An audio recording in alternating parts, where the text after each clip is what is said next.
Եվ այսպես ուշադրություն Միացյալ Նահանգները արդյոք պատասխանում է Վարդան Ղուկասյանին, թե սա այլ ուրիշ նպատակներ ուներ։ Հայաստանում Միացյալ Նահանգների դեսպանատունը այսպիսի հայտարարություն է տարածել. ԱՄՆ տարածք ապօրինի ճանապարհով մուտք գործել չեք կարող։ ԱՄՆ օրենքները խախտող ցանկացած անձ արտաքսվելու է դեպի իր երկիր կամ ենթարկվելու է քրեական պատասխանատվության։ Իհարկե տարօրինակ է այն, որ Միացյալ Նահանգները այսպիսի հայտարարություններ, այն էլ դեսպանությունների մակարդակով չէր հայտարարում, եւ սա հայտարարվեց այն ժամանակ, երբ որ Վարդան Ղուկասյանի աջակիցները բողոքի ակցիա իրականացրեցին ԱՄՆ դեսպանատան առջև, պահանջելով արդար դատավարություն Վարդան Ղուկասյանի համար եւ նաեւ պահանջելով այն, որ Վարդան Ղուկասյանին չարտահանձնեն Հայաստանի Հանրապետությանը, ներկայացնելով հետևյալը, որ Վարդան Ղուկասյանի կյանքին այստեղ Հայաստանում կարող է վտանգներ սպառնալ։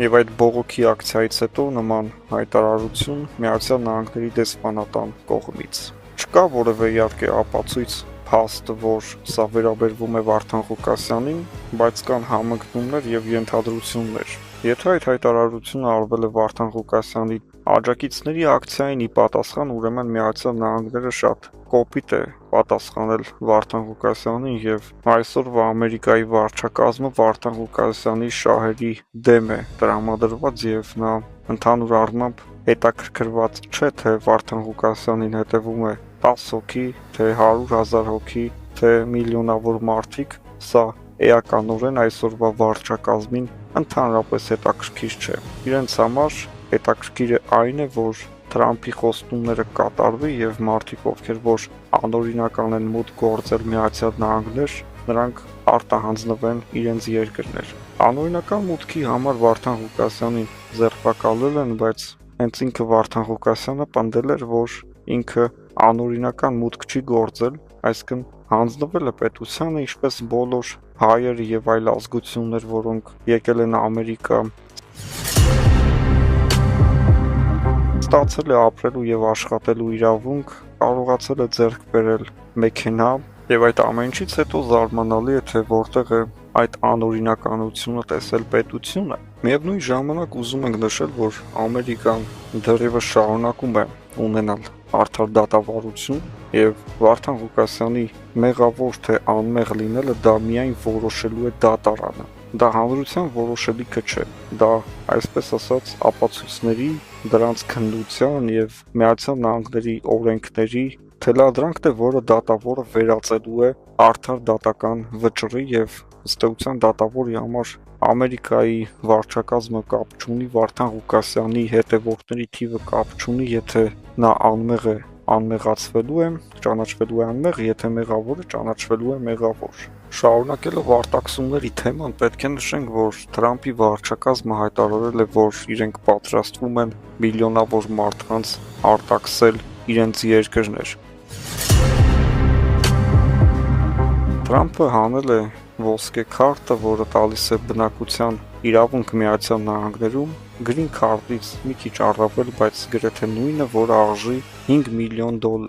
եւ պետք է միգրանտներին հանի, որպեսզի այդ քարտերը կարողանան աշխարհի մեծահարուստները ձեռք բերեն եւ գան Ամերիկա բնակվեն այն մարդկանց փոխարեն, որոնք անօրինական ճանապարհներով են հայտնվել Միացյալ Նահանգներում եւ փախստականի խնդրանքով դիմել են Ամերիկային, որոշներինը բավարարվել է, որոշներինը ոչ, բայց ըստ էության նույնիսկ փախստականի կարգավիճակ ունեցողները գտնվում են շատ լուրջ վտանգի տակ, որ կարող են արտաքսվել Միացյալ Նահանգներից։ Միացյալ Նահանգները դառնում է փակ պետություն երևի թե կամ ինչպես ասում են դրախտ հարուստների համար, ովքեր որ կունենան այդ 5 միլիոնը կվճարեն եւ կտեղափոխվեն Ամերիկա, ովքեր որ գումար չեն ունենա, որևէ ձև չեն կարող ապրել Միացյալ Նահանգներում, նույնիսկ խոսք է գնում, որ այլևս գրին քարտի խաղարկություններ չեն լինելու։ Եվ այս ֆոնին Վարդան Ղուկասյանի վիճակը բնականաբար կարող է ծանրանալ, բայց ելի ենք ասում, որ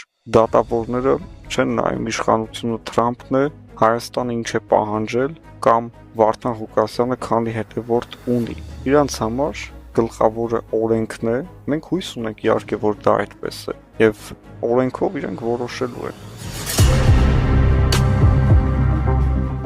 Եվ այսպես ուշադրություն հրատապ եւ շատ կարեւոր տեղեկատվություն միացեք մեր ալիքին, որպեսզի առաջին հերթին հենց դուք տեղեկանաք ամենագլխավոր իրադարձությունների մասին։ Ինչպես կվարվի Թրամփը Ադրբեջանի ղեկավարի հետ, որը այսօր փորձում է շողոքորթել Թրամփի իշխանությանը, վարչակազմին եւ փորձում է կրկին վերադառնալ Թուրքիայի գիրկը, կտրվելով Ռուսաստանից, բայց բավական դժվար է, իրանք Ռուսաստանի հետ ունեն նախ ստվերում կնքած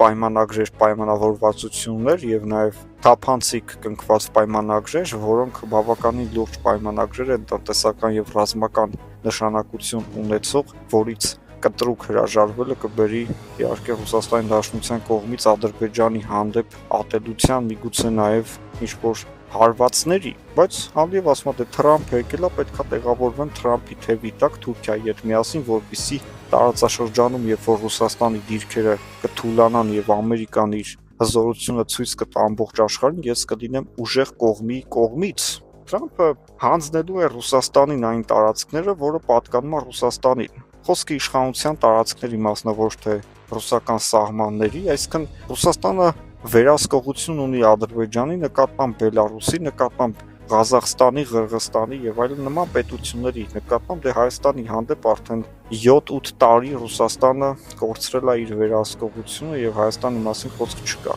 Բայց Կովկասյան տարածաշրջանին Միացյալ Նահանգները երբեք չի անդրադառնում, դա ռուսական ազդեցության գոտի է համարվում եւ այստեղ որևէ մի ղեկավար չի կարող Թրամփին խաբելով կամ Թրամփին շողոքորթելով տեղավորվի նրա թևի տակ։ Սա պետքա բոլորը հասկանան եւ նաեւ Ալիևը պետքա հասկանա։ Իհարկե Իսրայելը Ալիևին խաբել է, թե արի միացիր մեզ, կդառնաս ուժեղ պետություն եւ հայերի վերջը կտաս։ Ադրբեջանի միակ նպատակը Հայաստանի Հանրապետության վերացումն է։ Սա հասկանում ենք Ալիևի բոլոր հայտարարություններից, սպառնալիքներից մեր հանդեպ ուղղված ու ինքը փորձում է ուժեղ տեղավորվել, որպեսզի Սյունիքի Միջանցքի հարցը կարողանա կարգավորել, բայց եթե հարցը պետքա կարգավորվի Իսրայելի հետ միասին, մենք արդեն պատկերացնում ենք, թե ինչպիսի ուժգին հարված է տալու Իրանը Ադրբեջանի ղեկավարության գլխին։ Իրանը բավականին համբերատար է գտնվում, բայց երբ որ ջղայնանում է Իրանի ղեկավարությունը, ապա պետքա ուղղակի փախնել։ Միացյալ Նահանգները իր գլխավոր թշնամիներից մեկին համարում է հենց Իրանին, եւ դա հենց այնպես չէ, նա գիտի, թե Իրանը ինչպիսի հզորություն ունի, ինչպիսի հարվածներ կարող է հասցնել, եւ դրա համար Միացյալ Նահանգները բացեիբաց աշխատում է ընդդեմ Իրանի։ Եվ այս նույն Իրանը, եթե իր քթի տակ տեսնի Իսրայելի հետ դաշնակից Ադրբեջանի գործողությունները Ադրբեջանի տարածքում, այսինքն դա կարող լինի նաև իսրայելական ռազմաբազայի տեղակայում Ադրբեջանի տարածքում, որը իր լիազորությունները պետք է այնպես սահմանի, որպես Իրանին վերահսկող ինչ-որ օղակ, այսինքն թե Իրանը կրկին ռմբակոծի Իսրայելը